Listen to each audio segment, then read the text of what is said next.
당신이 나무를 더 사랑하는 까닭 두 번째 영상 시작해 보겠습니다. 바로 본문 들어갈게요. 나는 문득 당신이 진정 사랑하는 것이 소나무가 아니라 소나무 같은 사람이라는 생각이 들었습니다. 제목은 당신이 나무를 더 사랑하는 까닭이지만 사실은 당신이 사랑하는 건 소나무이기보다는 소나무 같은 사람이 아닐까라는 생각을 했다는 거예요. 왜냐? 메마른 땅을 지키고 있는 수많은 사람들이란 생각이 들었습니다. 사람 또한 어떤 사람들이 있을 거기 때문에 메마른 땅, 그러니까 소나무가 아주 좁은 땅에서 아주 그 신발 한 켤레의 땅이라고 비유했었죠.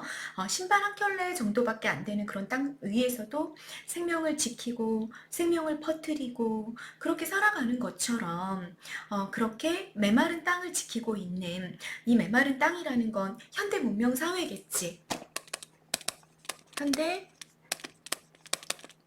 문명 사회, 소비 중심 사회, 모든 것을 이윤추구의 입장에서만 바라보는 그런 사회, 그 땅에서 생명을 지키려고 애쓰는 그런 수많은 사람들이 있고, 이들이 바로 뭐다? 소나무 같은 사람이고 당신이 사랑하는 사람일 거라는 생각이 들었다라는 얘기인 거죠. 자, 또다시 인식의 확장이 일어났습니다. 소나무에서 사람으로 인식의 확장이 일어난 거 확인하셨습니다. 대상은 어떤 사람들이다? 이 현대 문명 메마른 땅을, 이 삭막하고 굴모라고 우리 얘기하잖아요. 생명이 자랄 수 없는 막 소비만 일어나고 있는 이런 사회 속에서도 그 폭력에 묵묵히 맞서면서 생명의 가치를 지켜 나가고 있는 사람, 그 사람이 바로 누구다? 소나무 같은 사람이다 라는 생각을 했다. 그리고 당신이 사랑하고 있을 거다 라는 얘기를 하고 있는 중이죠. 문득 지금쯤 서울 거리의 자동차 속에 앉아있을 당신을 생각했습니다. 자, 여기까지 끊어보면 당신 또한 어떤 사람인 거야? 서울 거리의 자동차 속이 메마른 땅이죠. 이 땅에 앉아있는 당신 또한 소나무 같은 사람인 거죠. 그런 당신이 생각이 났다라는 이야기를 했습니다. 그리고 화제가 살짝 전환이 됩니다. 외딴섬에 갇혀 목말라 하는 남산의 소나무들을 생각했습니다. 남산의 소나무들이 외딴섬에 갇혀서 남산이라는 도심에 남산이라는 외딴섬이 하나가 있는 거지. 거기서 물이 없어서 목말라가고 하고 있는, 공기가 탁해서 목말라 하고 있는 남산의 소나무들이 생각났대. 사람처럼 표현한 거죠. 의인법 쓰였습니다. 남산의 소나무가 이제는 더 이상 살아남기를 포기하고 자손들이나 기르겠다는 체념으로 무수한 솔방울을 달고 있다는 당신의 이야기는 우리를 슬프게 합니다. 자, 당신이 이야기했어. 당신이 어떤 이야기를 했어? 남산의 소나무들이 자기는 살아갈 수가 없어. 자기는 더 이상 이 척박한 환경 속에서 살아갈 수 없으니까, 내 자손들을 좀 퍼뜨려야 되겠다. 내 자손들은 좀 여기서 살아갔으면 좋겠다라는 마음으로 자기의 에너지와 생명력을 다 이렇게 뽑아내가지고 솔방울들을 막 만들고 있다라는 이야기를 대단히 체념. 그러니까 남산의 소나무가 갖고 있는 체념적인 정서이기도 하고, 그걸 이야기해주는 당신의 체념적인 정서가 묻어나기도 하죠. 우리는 이제 끝났어. 우리들에선 이게 안 될 것 같아. 자손들이면 어떨까 모르겠지만 우리는 이제 더 이상 희망이 없어. 이렇게 이야기하는 그런 당신의 목소리가 굉장히 슬펐다라는 얘기인 거죠. 더구나 그 솔방울들이 싹을 키울 땅마저 황폐해졌어. 그 사실이 너무 암담해. 땅이 다 병들어 버렸어. 그래서 여러분, 선생님이 무슨 얘기도 들었더라? 이렇게 예를 들어 오이라고 치면, 오이가 한 50년대의 오이랑 지금 현재 우리가 먹고 있는 오이가 영양가가 여러분 수백 배가 차이가 난대요. 그러니까 옛날에 오이 하나로 영양성분을 뭐를 이렇게 섭취했었다면 우리가 지금은 막 400개를 먹어야 그 영양소를 섭취할 수 있을 정도로 땅에 그 에너지들이, 영양성분들이 다 고갈돼 버린 거야. 누구 때문에? 인간 때문에. 인간이 막 거기다가 화학 비료 뿌려 대고 막 공기 오염, 물 오염 막 이렇게 되다 보니까 땅이 병들고 공기가 병들고 다 죽어버렸다는 얘기죠. 그래서 솔방울들도, 남산의 솔방울들도 이 땅에서 살아갈 수가 없어. 다 그냥 썩어서 사라져버리는 그런 일들이 일어나고 있다는 거예요. 그리고 하나 더 무서운 것이 아카시아와 화렵수, 외래종이면서 굉장히 겉보기에 화려한 나무들이야. 플러스야 마이너스야 마이너스입니다. 침습, 갑자기 침범하여 들어오는 일이 라니 놀라지 않을 수가 없습니다. 척박한 땅을 겨우겨우 가꾸어 놓으면 이내 다른 경쟁수들이 쳐들어와서 소나무를 몰아내고 만다는 것입니다. 무한 경쟁의 비정한 논리가 뻗어오지 않은 곳이 없습니다. 자, 무한 경쟁의 비정한 논리. 경제학의 폭력성이죠. 강한 자만 살아남아. 효율성. 소비 위주. 외적 가치 위주로 어떻게 하는 거야? 나무를 심어 인간이. 그리고 걔네들이 이 아카시아 하렵스들이 막 왕성한 거지 번식력이. 그러다 보니까 막 이게 쫙 번져 나가가지고 소나무들이 결국 배겨내지 못하는 우리 전통적인 소나무들은 사라져 버리는 그런 무한 경쟁의 비정한 논리 속에서 결국은 소외당하고 배제당하고 결국은 사라져가는 운명을 남산의 소나무들이 보여주고 있다라는 거. 여기까지 이야기하니까 플러스 마이너스 여러분 굉장히 마이너스. 대단히 비극적이다, 비관적이다 라는 생각이 드는 거죠. 자, 33번 부터 문제 간단히 보세요, 여러분. 자, 소나무 같은 사람들 생각하다가 생각이 조금 비약해서 남산의 소나무에 생각이 미쳤죠. 척박한 땅을 지키고 있는데 지금 현재까지는 그 소나무들까지 경제학의 폭력성이 손을 뻗치고 있었어. 남산의 소나무들 스스로 살아남기를 포기하고 미래를 위해 무수한 솔방울들을 키우고 있는데 이 솔방울들마저 땅이 황폐해져서 사라지고 있고, 그 다음 또 더 문제인 건 아카시아와 화렵스들이 침습해와서 도시가 점점 더 소나무들이 살아갈 수 없는 불모의 땅이 되어가고 있다라는 이야기. 자, 솔방울 이야기는 당신이 해줬는데 그때 대단히 체념적인 정서가 묻어있더라 여러분. 별표입니다. 이따가 이걸 바꿔낼 거예요. 그래서 요거 기억하고 가십니다. 경제학의 폭력성을 상징하는 소재 2개를 골라라 그러면 아카시아와 화렵수. 그러니까 경관, 인간이 보기에 예쁜 것, 외면적 가치를 중시하는 사고방식의 결과 아카시아와 화렵수들을 많이 심은 거지. 그래서 경쟁의 비정한 논리 속에서 소나무를 몰아내 버렸던 경제학의 폭력성을 상징하는 소재 2가지는 아카시아와 화렵수다, 마이너스다 라는 거 체크하고 가시고요. 자, 결국 이 글은 자연현상을 통해 인간 사회의 문제점을 비판하는 글이 돼버렸어요. 다시 말해 이렇게 아카시아와 화렵수가 소나무를 몰아내고 있는 것 통해서 인간 사회 또한 경제학의 폭력성의 논리에 따라서 어떤 본질적이고 생명의 가치를 가지고 있고 정신적인 가치를 가지고 있던 것들은 배제당하고 오로지 외적인 것, 오로지 소비 위주, 이윤 추구 위주의 경제학의 논리가 인간 사회에 굉장히 만연해 있구나라는 걸 생각하게 해주는 유추 또한 우리가 일어나고 있다라는 거 확인하고 가실 수 있겠습니다. 됐죠? 넘어가 보십니다. 자, 이제 마무리 부분에 가까워 가고 있습니다. 나는 마치 꾸중을 듣고 집 나오는 아이처럼 산을 나왔습니다. 자, 자신이 뭐에 비유가 됐습니까? 꾸중 듣고 집 나오는 아이의 비유가 됐죠. 지규 사용이 됐고요. 여러분 41번으로 연결해 가십니다. 참 글이 유기적이에요. 이 굉장히 문장과 문장 사이 연결이 너무 긴밀하게 잘 되어 있는 글이 유기적이라고 얘기하죠. 아주 유기적입니다. 도입부에서 소나무 숲으로 들어갔던 화자가 이제 마무리 부분에서 산을 나와요. 그런데 자신을 꾸중 듣고 집 나오는 아이라고 비유했거든요. 그건 도입부에 어떤 비유가 있었냐면 기억나십니까 여러분? 솔숲이, 소강리의 솔숲이 회초리를 들고 기다리는 엄한 스승 같았다라는 비유가 있었기 때문에 도입부에서 소나무 솔숲이 스승이었잖아. 나는 뭐야? 마무리 부분에서 열심히 그 스승한테 꾸중을 듣고 집 나오는 아이가 된 거죠. 됐죠? 굉장히 도입과 마무리 부분 아주 긴밀하게 연결되어 있는 거 확인할 수 있는 문장이다. 그 얘기입니다. 솔방울 한 개를 주워 들고 왔어요. 그리고 생각했어. 무슨 생각을 했냐면 거인에게 잡아먹힌 소년, 디오니소스거든요. 디오니소스가 이제 타이탄이란 거인한테 잡아먹혔는데 솔방울을 손에 쥐고 있었기 때문에 다시 살아나요. 그런 신화가 있어. 그 신화가 생각났다는 거야.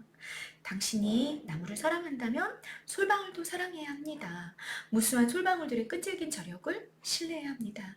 당신은 어땠냐면 앞부분에서 당신의 이야기, 솔방울 이야기를 하면서 이건 소나무의 체념이야. 이렇게 설명했단 말이야. 그래서 나 너무 슬펐어.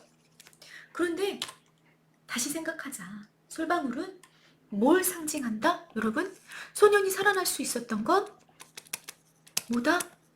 생명이. 솔방울이 생명이었기 때문에 소년이 살아날 수 있었어. 그러니 당신 체념하지 말고 솔방울을 사랑해라. 무수한 솔방울들이 가지고 있는 끈질긴 저력. 이 끈질긴 저력이라는 거 여러분 저항하는 힘일 텐데 생명력이라고 얘기해도 되겠죠. 그 생명력을 신뢰해야 해. 그러니까 체념하고 절망하지 마. 라는 이야기를 나는 당신에게 해주고 싶은 겁니다. 자, 처음에 정서는 우울하고 암담했어. 왜 꾸중 듣고 나왔으니까. 경제학의 폭력성과 무한 경쟁의 비정한 논리를 깊이 깨닫고 반성했기 때문에 너무 우울하고 암담하고 꾸중을 들은 아이처럼 부끄럽고 그랬던 거지. 그죠? 이해되시죠? 여러분 요 개념이 다 이해가 돼야 돼. 경제학의 폭력성이라는 게 뭔지 소비 위주, 이윤 추구 중심, 외면적인 가치 중심 이거라 그랬어. 무한 경쟁의 비정한 논리, 경제학의 폭력성에 맞춰서 외면적인 가치, 이윤 추구 중심, 소비 중심의 것들만 살아남는 그런 논리, 그런 것들을 다 반성하게 됐다 그 얘기지. 그래서 너무 부끄러워가지고 아이처럼 그렇게 나왔는데 희망이 있다. 솔방울은 생명력, 소생, 끈질긴 저력의 상징물이다. 그러니 자 당신은 체념적인 정서를 비치면서 솔방울 이야기를 했는데 이 솔방울들 신뢰해야만 한다. 상품미학의 논리가 지배한 상품미학의 논리이지 뭔지 아시죠? 아름다운 것만 나한테 이윤 추구해 나한테 상품으로서 가치가 있는 것만 아름다워 이거지. 이 논리가 지배하는 비정한 현실을 극복할 수 있다는 믿음과 희망이 솔방울에 담겨 있기 때문에 솔방울을 신뢰해라 라고 이야기하는 중이죠. 됐죠? 네. 사실은 수특의 본문은 여기서 마무리가 됐습니다. 여기서 마무리가 됐는데 마무리가 몇 줄 안 돼서 그 마무리까지 선생님이 지금 정리했어요. 보시면서 이 수필의 마무리 문장까지 확인을 좀 하고 가십니다. 언젠가 붓글씨로 써드렸던 글귀를 엽서 끝에 적습니다. 처음으로 쇠가 만들어졌을 때 세상의 모든 나무들이 두려움에 떨었다. 쇠가 만들어졌으니까 다 베어져 나갈 거란 두려움을 느낀 거죠. 그러나 어느 생각 깊은 나무가 말했다. 두려워할 거 없다.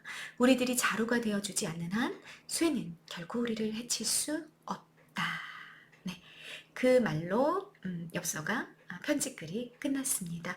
그렇죠. 도끼 베어내는 일을 하죠. 근데 여기 뭐야? 자루.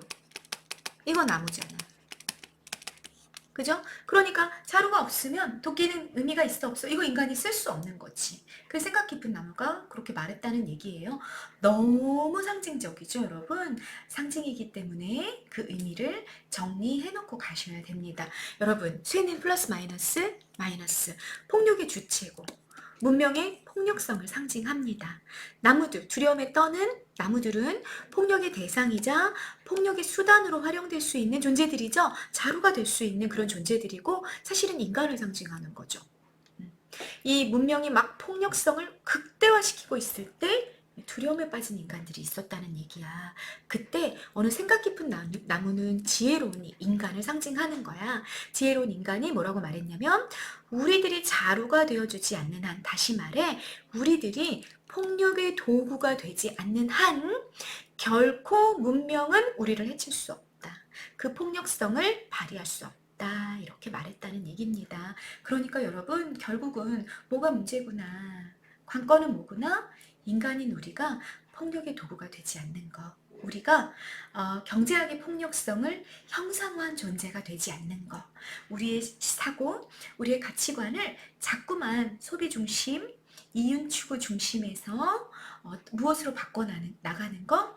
공존의 중심, 생명의 가치를 존중하는 중심, 또 정신적 가치를 공경하는 중심, 자연을 존중하는 중심, 또 나 아닌 다른 사람을 바라볼 때 쟤를 나의 도구로 보는 것이 아니라 제가 제 자체로 얼마나 소중한 가치인지 그 가치 그 자체를 인정하고 공경하는 중심. 이렇게 우리가 같이 바꾸어 갈 때, 그럴 때 문명은 결코 폭력성을 휘두를 수 없게 될 것이다 라는 이야기로 이 글을 마무리하게 됩니다. 자, 선생님이 설명했던 거 정리했어요. 현대 문명의 폭력성에 맞서기 위해서는 인간들의 각성과 연대가 필요해지는 거야. 우리들이 자루가 되어지지 않겠다라는 우리 모두의 각오가 필요해지는 거죠. 이 글은요, 이 사람이 만든 게 아니고 신영복 교수님이 만드신 게 아니고 탈무드의 인용입니다. 어떤 효과가 있었냐면 요 인용으로 딱 끝나면서 주제를 대단히 암시적으로 전달하면서 독자들에게 여러분 상징은 일대 다의 관계가 있잖아요. 굉장히 다양한 생각들을 하게 하는 거죠. 그래서 여운을 남기게 됩니다. 자, 필자가 이토록 절실한 이야기를 건네고 있는 당신은 우리 모두다. 현대의 문명인들 모두다. 라는 얘기고요. 서간체 형식, 글택함으로써 얻게 된 효과 별표하고 정리하시죠. 필자의 측면에서, 글쓴이의 측면에서는 진실한 자기 내면의 고백이 가능했어. 우리 편지라는 건 어떤 특정한 당신을 염두에 두고 내 내면을 고백하는 성격을 가지게 되다 보니까 진실한 내면의 고백이 가능한 효과가 있었고요. 독자의 측면에서는 당신의 입장에서 이 글을 읽게 됨으로써 앞에서 이미 설명했죠. 친밀감을 확보하고 보다 글의 내용에 공감하게 되는 그런 마무리가 있었습니다. 자, 이렇게 당신이 나무를 더 사랑하는 까닭이라는 수필 한 편을 처음부터 끝까지 우리가 같이 감상을 한번 해봤습니다. 마무리 정리하십니다, 여러분. 현대 수필이고요. 경수필, 우리가 이제 미셀러니라고 이야기하는 거, 영어로는 미셀러니, 무슨 뜻이다 여러분? 신변, 잡기적인 성격을 갖고 있는, 그냥 내가 흔하게 내가 접한 어떤 구체적인 경험으로부터 이야기가 만들어진 거 우리가 경수필이라 그러고요. 중수필은 여러분들이 예를 들어서 대학에 가서 대학은 여러분 논문을 쓰잖아요. 논문을 쓰게 되잖아. 그런 것들이 이제 중수필, 에세이에 해당이 돼요. 조금 무거운 성격의 논설문에 거의 가까운 그런 주장하는 글이 되는 거죠. 그거 말고 이 글은 경수필에 해당이 됩니다. 서간체 수필, 편집글의 형식이다라고 말씀드렸습니다. 현대 문명에 대해서 경제학의 폭력성에 대해서 대단히 비판적이었다. 폭력성 해도 되고요. 상품, 미학의 관점에 대해서 되게 폭력적이다라는 거에 대해서 비판적이었고, 또 무한 경쟁의 논리 이런 거에 되게 비판적이었죠. 그리고 사색적이고 반성적이고 성찰적이고 이런 성격들 다 갖고 있습니다. 주제 별표하고 정리하고 가십니다. 자연과 공존하는 삶의 방향으로 찾아내야 된다라는 가치관이 바뀌어야 된다라는 얘기 있었고요. 이윤 추구를 위해 무차별적인 소비를 하는 현대인들의 모습을 비판하면서 각성을 촉구하는 사고방식의 전환을 촉구하는 권유하는 그런 성격을 가진 글이었습니다. 자, 인식의 확장이 일어날 때 이제 서리법 쓰이는 거 여러분들 확인하셨고요. 또 이 소나무 숲, 남산의 소나무 숲 이런 거 얘기할 때 의인법 사용됐던 거 확인하셨죠? 대단히 많은 상징, 또 비유 이런 것들이 활용이 됐습니다. 자, 특징 여러분 읽어보고 가시면 되고요. 이해와 감상도 잘 읽어보시면서 정말 좀 많은 생각을 하게 해주는 우리의 일상적인 삶이 얼마나 소비에 물들어서 폭력적으로 변질되어 왔었는지, 우리가 인간마저도 소비의 객체로 전락시키는 삶을 우리 모두가 한 사람도 빠지지 않아 문명인들이라면 우리 모두가 그런 삶을 살고 있었다라는 깨달음, 이런 것들을 좀 주는, 그래서 정말 삶이 바뀌어야 되겠구나 라는 생각을 좀 하게 해주는 그런 깊이 있는 수필 한 편이었습니다. 네, 이 수필을 통해서 교수갈래가 갖고 있는 사물 그 자체의 관심으로부터 출발해서 인간에게로 문제를 확장해 가면서 그 사물에 비추어서 인간의 삶을 좀 교훈적이고 어떤 각성하게 만들어주는, 반성하게 만들어주는 그 교수 관례의 특징도 대단히 잘 드러났잖아요. 이런 것들 모두 다 잘 확인하고 이 글을 마무리하시기를 바라겠습니다. 네, 이번 영상 여기까지 찍겠습니다. 감사합니다.